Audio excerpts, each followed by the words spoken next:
আচ্ছা, সো এখানে আমরা একটু জানবো যে এখানে ফাংশনকে কিভাবে ব্যবহার করে বা ফাংশনের মধ্যে প্যারামিটার কিভাবে দেয় এই ব্যাপারগুলো, ঠিক আছে? সো অলরেডি যদিও আমরা একটু ব্যবহার করে ফেলছি গতকালকে, কিন্তু আজকে আমরা আরেকবার একটু দেখব। সো এখানে এই যে ফাংশন চাইলে আমরা লিখতেও পারি, চাইলে নাও লিখতে পারি।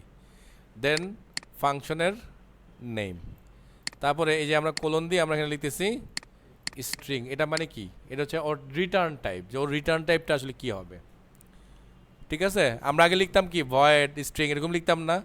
সো এখানে আমরা চাইলে ভয়েড লিখতে পারি, আবার নাও লিখতে পারি।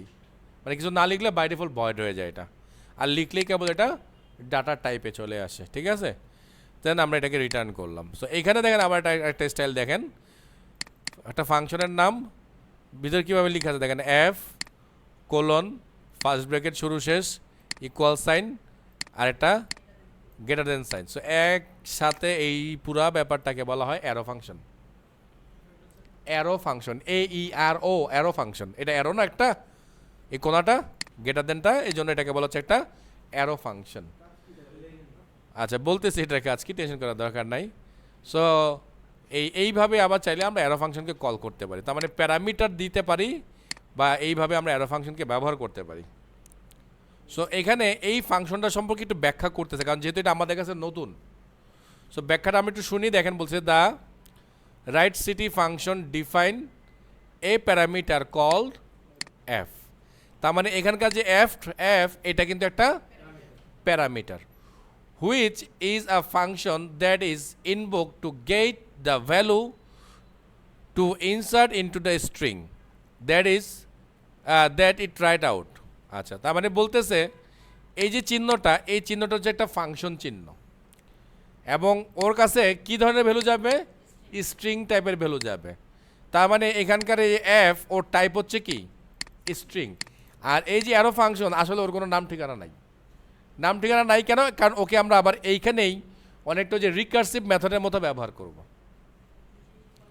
বুঝতে পারছি?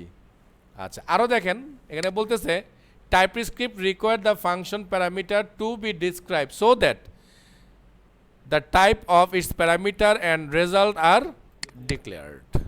সো এই স্টাইলে এটাকে লিখতে হয়। এবং আরও বলছে দেখেন, সো বলছে this is the arrow syntax, ঠিক আছে? আচ্ছা, আমি মনে হয় বানানটা ভুল বলছি, এই আরও বলে ফেলছি। সো একটু দুঃখিত, এই আরও হচ্ছে গিয়ে আমেরিকার একটা মিসাইল সিস্টেমের নাম। সো ওই কতদিন যাবো নিউজ শুনতে ভুলে বানানটা মিস্টেক করে ফেলছি। সো এটা হচ্ছে অ্যারো, হ্যাঁ? আচ্ছা, so also known as fat arrow syntax, or অনেকে আবার বলে ল্যামডা এক্সপ্রেশন, ঠিক আছে? ল্যামডা, বিশেষ করে পাইথনে এটাকে ল্যামডা বলে, ওকে? কিন্তু অন্যান্য প্রোগ্রামগুলোতে এটাকে আবার সুন্দর একটা নাম দিয়েছে, যেটাকে বলে অ্যারো ফাংশন।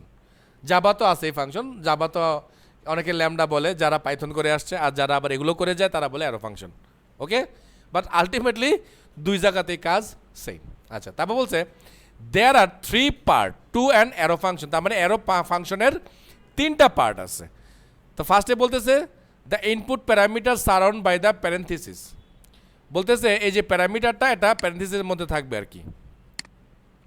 তারপর বলতেছে then the equal sign and the greater than sign, মানে অ্যারো সাইনটা বলছে ও আচ্ছা, বলছে এরকম একটা প্যারেন্থিসিস আগে থাকবে, তারপর একটা অ্যারো সাইন থাকবে, and finally the function result, মানে ফাংশনের রেজাল্টটা থাকবে এখানে, দ্য ফাংশন আসলে কী ধরনের রেজাল্ট প্রডিউস করবে।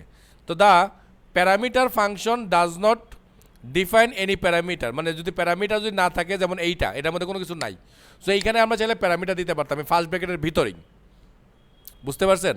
সো আমরা বলতে পারতাম স্ট্রিং এ, স্ট্রিং বি, অথবা number 2, number 5, number equals to number 1, এরকম যে স্ট্রাকচারটা সেটা ধরে আমরা লিখতাম। কিছু বুঝছেন নাকি বুঝেন নাই? আমি একটু W3 স্কুলে আসলাম আপনাদের একটা জিনিস বোঝানোর জন্য। এটা একটা মেথড, মানে এই মেথড থেকে যে রেজাল্টটা পাবলিশড হবে সেই রেজাল্টটা বাই ডিফল্ট এই ভেরিয়েবলের মধ্যে সেভ হয়ে যাবে। এটা বুঝতে পারছেন তো? এটা বুঝতে পারছেন? হ্যাঁ, তার মানে এই ফাংশনটা অটোমেটিকই কল হয়ে যে রেজাল্টটা রিটার্ন আসবে ওই রেজাল্টটা একটা ভেরিয়েবলের মধ্যে সেভ হবে, বুঝছেন? আমরা কিন্তু কখনো এই কাজ করতাম না। আমরা যেটা করতাম, রিটার্ন করলে ওই মেথডটাকে আমরা অ্যাস আউট করতাম, অথবা অন্য ভেরিয়েবলে পরে ধরতাম। আমরাও কিন্তু ভেরিয়েবল ধরছি, অন্য কোথাও যেয়ে ধরতাম, ওরা কি করছে ডাইরেক্টলি এখানে ধরে ফেলছে। সো এই মেথডটা যদি আমরা বুঝতে পারি তাহলে ঠিক এই মেথডটাই হচ্ছে আবার এটা, এইটাই আরো ফাংশন।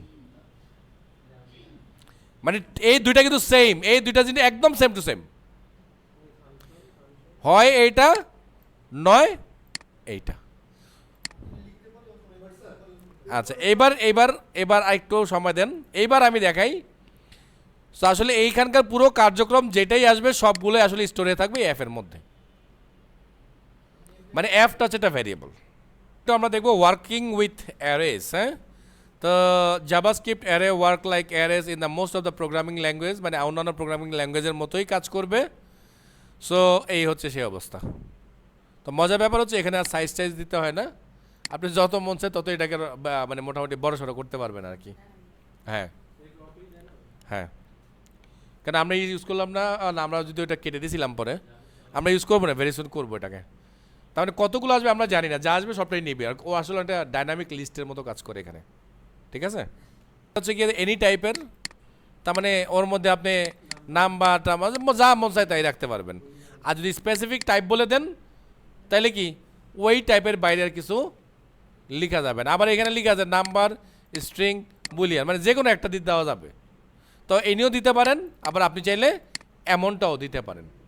এবং আমরা কিন্তু এই জন্যই ওই যে স্টুডেন্টসের মধ্যে এনে দিছি, কারণ ওটার মধ্যে কিন্তু সব ধরনের ডাটাই আসার চান্সেস আছে আমার মডেল অনুযায়ী। একটা পার্ট আছে দেখেন, enumerating the content of an array. কি বলতেছে দেখেন, তো বলছে you enumerate the content of the array using a for loop for using the for each method which receives a function that call. সোজা সাপটা ভাষা যেটা বোঝানো হচ্ছে সেটা হচ্ছে, ধরেন এখানে 3টা ভ্যালু আছে, আপনি 3টা ভ্যালুকেই একে একে করে পড়তে পারবেন, মানে একটা একটা করে ভ্যালু তার কাছ থেকে বের করে নিয়ে আসতে পারবেন। এটাকে বলা হচ্ছে যে অ্যারেটাকে আমরা ইনুমারেট করতে পারবো আর কি, ঠিক আছে। তো এটার জন্য ফর ইচ লুপ, আমরা তো জানি যে ফর ইচ লুপটা স্পেশালি বানানোই হয়েছে অ্যারেকে পড়ার জন্যে। আর আমরা চাইলে নর্মাল লুপ ইউজ করতে পারি, যেমন এটা নর্মাল লুপ। আচ্ছা এবার একটু দেখি ইউজিং দ্য, কি বলছে, স্প্রেড অপারেটর, তাই না। The spread operator is used to extend an array so that its content can be used as function, argument or combined with other arrays. মানে একটা অ্যারেকে নিয়ে আমরা আবার আরেকটা অ্যারের মধ্যে নিয়ে যাব। তো এইসব ক্ষেত্রে আমরা এই স্প্রেড অপারেটরকে ইউজ করি। তো স্প্রেড অপারেটর চিহ্নটা হচ্ছে 3 ডট। সো এটা যদি দিয়ে দেই ওকে, আমরা চাইলেও অন্য অ্যারেতে আবার প্যারামিটার, যেমন দেখেন এইটা একটা, ও নিজে কিন্তু একটা অ্যারে, ওকে আমরা আবার কী করছি আরেকটা অ্যারের মধ্যে পুশ করছি। সো ডাইরেক্ট আমরা আরেকটা অ্যারেতে পুশ করতে পারবো না যদি আমরা এই চিহ্ন না দিই,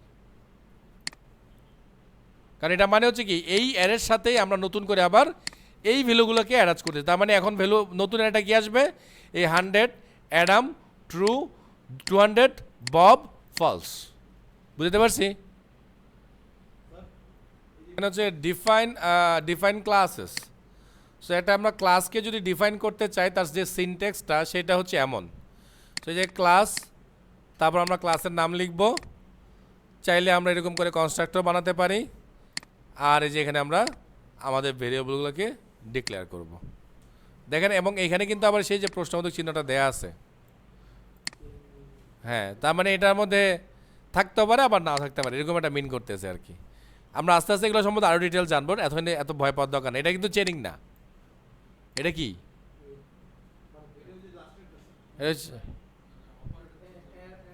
নাম ছিল 3 অপারেটর কি। আচ্ছা যদি একটা মেথড বানাতে চাই আমরা চাইলে যে এভাবে মেথড বানাতে পারবো, প্রিন্ট ডিটেলস দিয়ে আমরা চাইলে এগুলোকে লিখতে পারবো। এবং দিস কেন ইউজ করতে হয়, কারণ এই ক্লাসের প্রপার্টিগুলোকে ইউজ করতে হলে আমরা দিস ইউজ করবো, আর এগুলো তো প্যারামিটার।